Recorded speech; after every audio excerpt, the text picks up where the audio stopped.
गुरुर्ब्रह्मा गुरुर्विष्णु गुरुर्देवो महेश्वरः गुरु साक्षात् परं ब्रह्म तस्मै श्री गुरुवे नमः। अखण्डमण्डलाकारं व्याप्तं येन चराचरं तत्पदं दर्शितं येन तस्मै श्री गुरुवे नमः। या कुन्देन्दुतुषारहार धवला या शुभ्रवस्त्रावृता या वीणावरदण्डमण्डितकरा या श्वेतपद्मासना या ब्रह्माच्युतशङ्करा प्रभृतिर्विर्देवैः सदा वन्दिता सा मां पातु सरस्वती भगवती निःशेषजाड्यापहा। वर्णानां संज्ञानां रसानां छन्दसां मङ्गलानां च कर्तारो वन्दे वाणी विनायको। ॐ त्रिवेणीं माधवं सोमं भरद्वाजं च वासुकिं वन्दे अक्षयवटं शेषं प्रयागं तीर्थनायकम्। ॐ तीर्थराजाय ते नमः। मनोजवं मारुततुल्यवेगं जितेन्द्रियं बुद्धिमतां वरिष्ठं वातात्मजं वानरयूथमुख्यं श्रीरामदूतं शरणं प्रपद्ये। गोवर्धनधनं वन्दे गोपालं गोपरूपिणं गोकुलोत्सवमीशानं गोविन्दं गोपिकाप्रियं। हे राधे वृषभानुभूतने गन्धर्विके राधिके हे कृष्णानन पंकज भ्रमरिके कृष्ण प्रिय माधवी हे वृंदावन नागरी गुणनिधे दामोदर प्रेयसी हे श्री ललितादिके प्रिय सखी प्राणादिके पाहि मां शरणागतं पाहि मां शरणागतं पाहि मां शरणागतम्। ओम क्लीं कृष्णाय गोविंदाय गोपी जनवल्लभाय स्वाहा। वसुदेव सुतं देवं कंसचारूणमर्दनं देवकी परमानन्दं कृष्णं वन्दे जगद्गुरुं। विष्णु जनार्दन पद्मनाभ प्रजापति चक्रधर त्रिविक्रम नारायण गोविंद मधुसूदन नरसिंह जलासाई वरा रघुनंदन वामन माधव। ओम दामोदराय नमः। ओम विष्णुणे आत्मने नमः। ओम नमो नारायणाय नमः।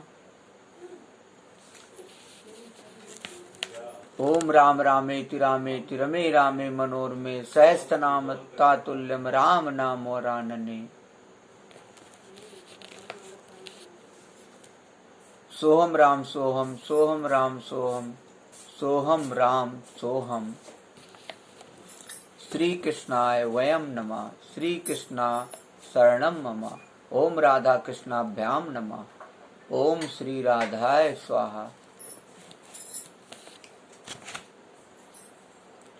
सर्वप्रथम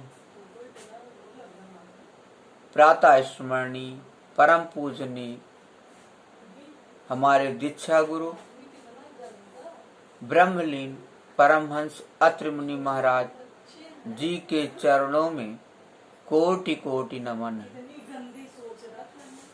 बोलो सनातन धर्म की जय हो। विगत कई दिनों से मैं पितृपक्ष में अर्थात पितर के महीने में मैं आपको श्रीमद् भागवत कथा अर्थात श्रीमद् भागवत महापुराण का 11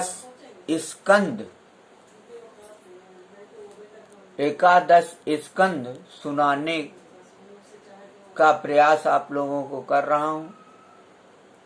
और ये मैं इसलिए कर रहा हूं अपने कल्याण हेतु, अपने पितरों के कल्याण हेतु, और जो श्रवण कर रहे हैं इस कथा को उनके पितरों के कल्याण हेतु मैं श्रीमद् भागवत महापुराण का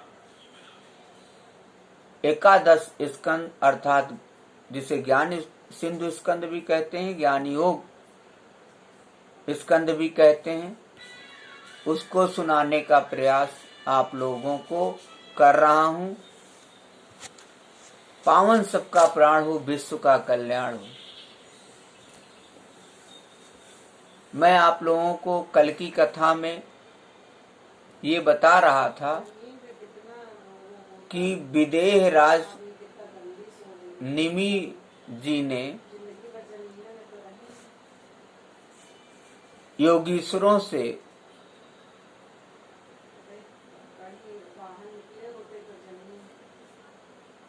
2 बार प्रश्न पूछ चुके थे। फिर तीसरी बार उन्होंने प्रश्न पूछा कि भगवान सर्वशक्तिमान परम कारण विष्णु भगवान की माया बड़े बड़े मायावियों को भी मोहित कर देती है, उसे कोई पहचान नहीं पाता।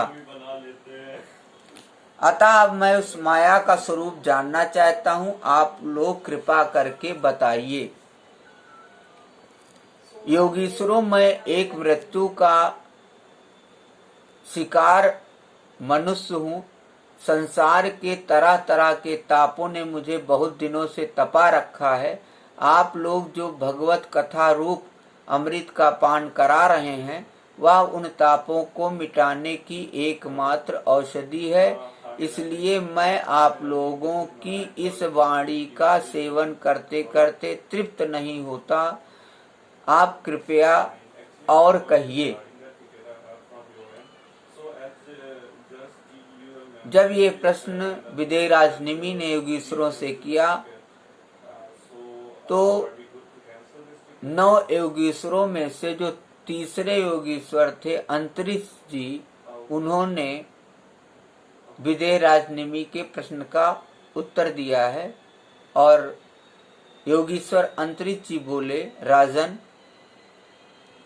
भगवान की माया स्वरूपता अनिर्वचनीय है, इसलिए उसके कार्यों के द्वारा ही उसका निरूपण होता है। कहने का मतलब है, भगवान की माया की व्याख्या कोई भी जीव नहीं कर सकता है। भगवान की माया की व्याख्या स्वयं भगवान कर सकते हैं, वो जीव के बस का नहीं है। इसीलिए केवल जीव भगवान की शरण में जाकर पाई माम शरणागतम, पाई माम शरणागतम, पाई माम शरणागतम, इतना केवल कर सकता है। आगे योगीश्वर अंतरिक्ष जी विदेहराज निमि से कहते हैं कि आज पुरुष परमात्मा जिस शक्ति से संपूर्ण भूतों के कारण बनते हैं और उनके विषय भोग तथा मोक्ष की सिद्धि के लिए अथवा अपने उपासकों की उत्कृष्ट सिद्धि के लिए स्वनिर्मित पंचभूतों के द्वारा नाना प्रकार के देव, मनुष्य आदि शरीरों की सृष्टि करते हैं, उसी को माया कहते हैं। इस प्रकार पंचभूतों के द्वारा बने हुए प्राणी के जो शरीर हैं, उनमें भगवान अंतर्यामी रूप से रहते हैं।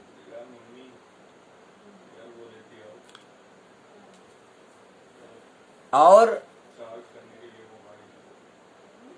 भगवान अपने को पहले एक मन के रूप में और इसके बाद 5 ज्ञानेंद्रिय तथा 5 कर्मेंद्रिय, इन 10 रूपों में विभक्त कर देते हैं।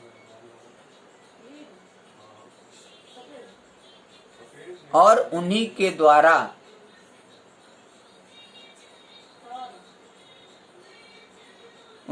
द्वारा भगवान विषयों का भोग कराते हैं। कितनी विचित्र बात कही है। ये भी भगवान की माया है। विदेहराज निमि, ऐसा राजा विदेहराज से तीसरे योगीश्वर अंतरिक्ष जी कहते हैं, आगे बताते हैं कि वह देहाभिमानी जीव अंतर्यामी के द्वारा प्रकाशित इंद्रियों को द्वारा विषयों का भोग करता है और इस पंचभूतों के द्वारा निर्मित शरीर को आत्मा अपना स्वरूप मानकर उसी में आसक्त हो जाता है। ये भी विदेहराज निमि भगवान की माया है। अब वह कर्मेंद्रियों से सकाम कर्म करता है और उसके अनुसार शुभ कर्म का फल सुख और अशुभ कर्म का फल दुख भोग करने लगता है और शरीरधारी होकर इस संसार में भटकने लगता है। यह भी भगवान की माया है विदेहराज निमि। इसी प्रकार जीव ऐसी अनेक अमंगलमय कर्म गतियों को उनके फलों को प्राप्त होता है और महाभूतों के प्रलय पर्यंत विवश होकर जन्म के बाद मृत्यु और मृत्यु के बाद जन्म को प्राप्त होता रहता है। ये भी विदेहराज निमि भगवान की माया है, ऐसा तीसरे योगीश्वर अंतरिक्षी कहते हैं विदेहराज निमि से। आगे कहते हैं तीसरे योगीश्वर अंतरिक्ष जी विदेहराज निमि से कि जब पंचभूतों के प्रलय का समय आता है तब अनादि और अनंत काल स्थूल तथा सूक्ष्म द्रव्य एवं गुण रूप इस समस्त व्यक्त सृष्टि को अव्यक्त की ओर उसके मूल कारण की ओर खींचता है। यह भगवान की माया है विदेहराज निमि। उस समय पृथ्वी पर लगातार 100 वर्ष तक भयंकर सूखा पड़ता है और वर्षा बिल्कुल नहीं होती। प्रलय काल की शक्ति से सूर्य की उष्णता और भी बढ़ जाती है तथा वे तीनों लोकों को तपाने लगते हैं। यह भी भगवान की माया है।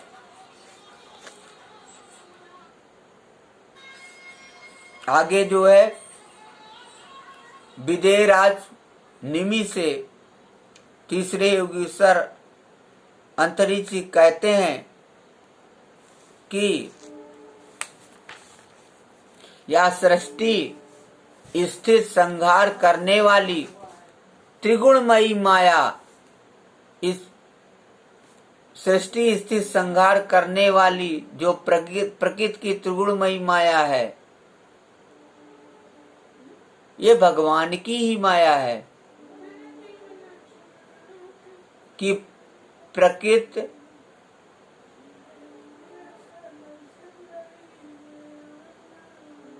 कहने का मतलब प्रकृति उत्पन्न भी होती है, प्रलय के बाद समाप्त हो जाती है, फिर उत्पन्न होती है, फिर समाप्त हो जाती है, फिर उत्पन्न होती है, ऐसा क्रम चलता रहता है विदेहराज निमि।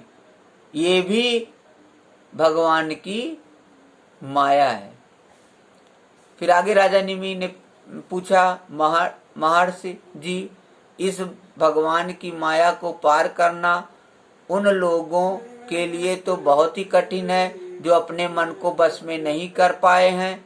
अब आप कृपा करके यह बतलाइए कि जो लोग शरीर आदि में आत्मबुद्धि रखते हैं तथा जिनकी समझ मोटी है, वे भी अनायास ही इसे कैसे पार कर सकते हैं। तो आगे कहा है, बड़ा ही सुंदर श्लोक है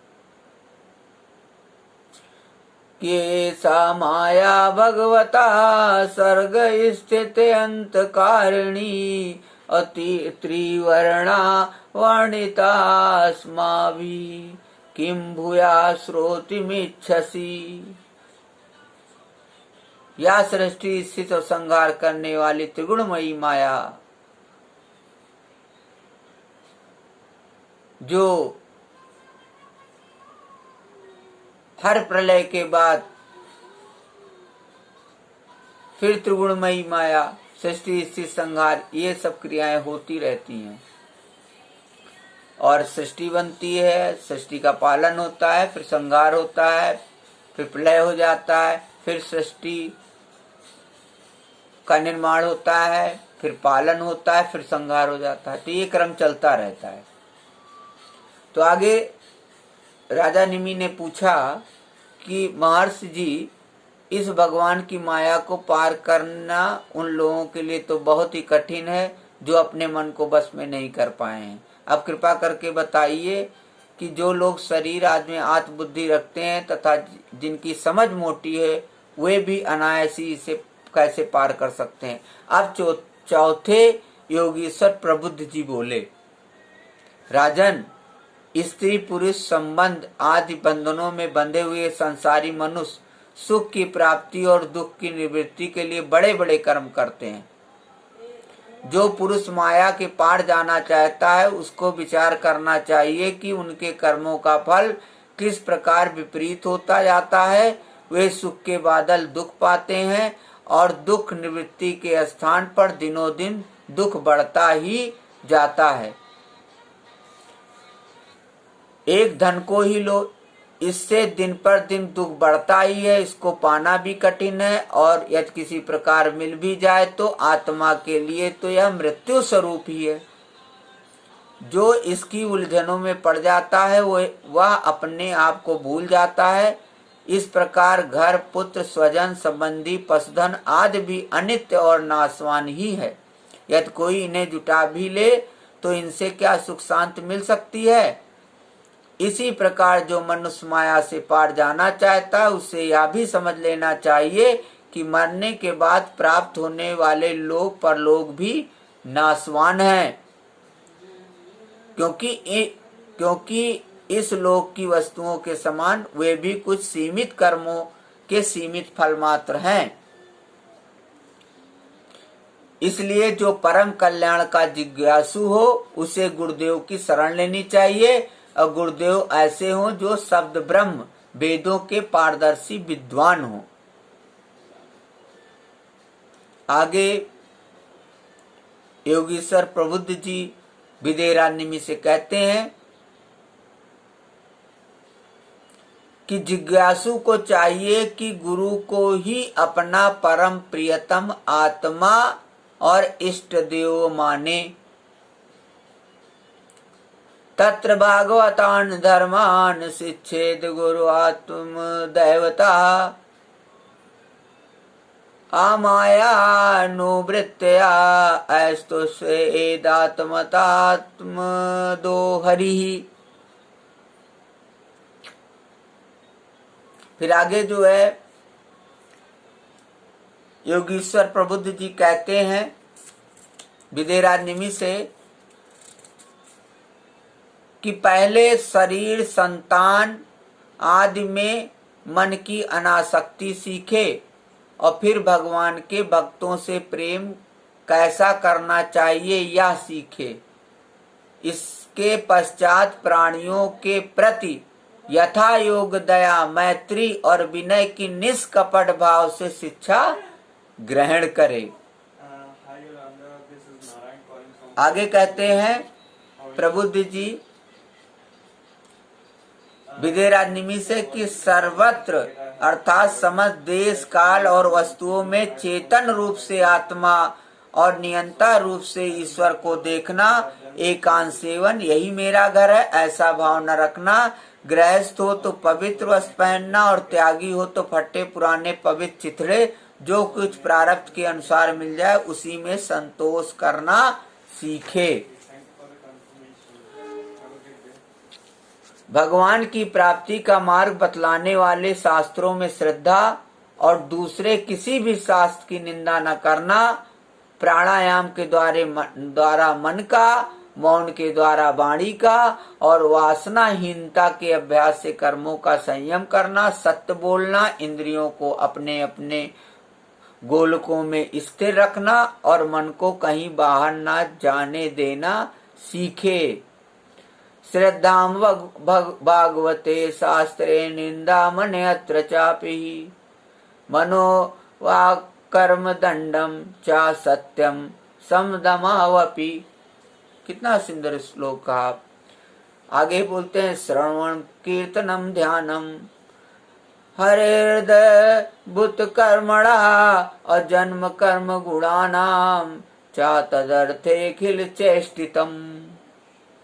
राजन, भगवान की लीलाएं अद्भुत हैं, उनके जन्म कर्म और गुण दिव्य हैं। उन्हीं का श्रवण, कीर्तन और ध्यान करना तथा शरीर से जितना भी चेष्टाएं हो सब भगवान के लिए करना सीखें।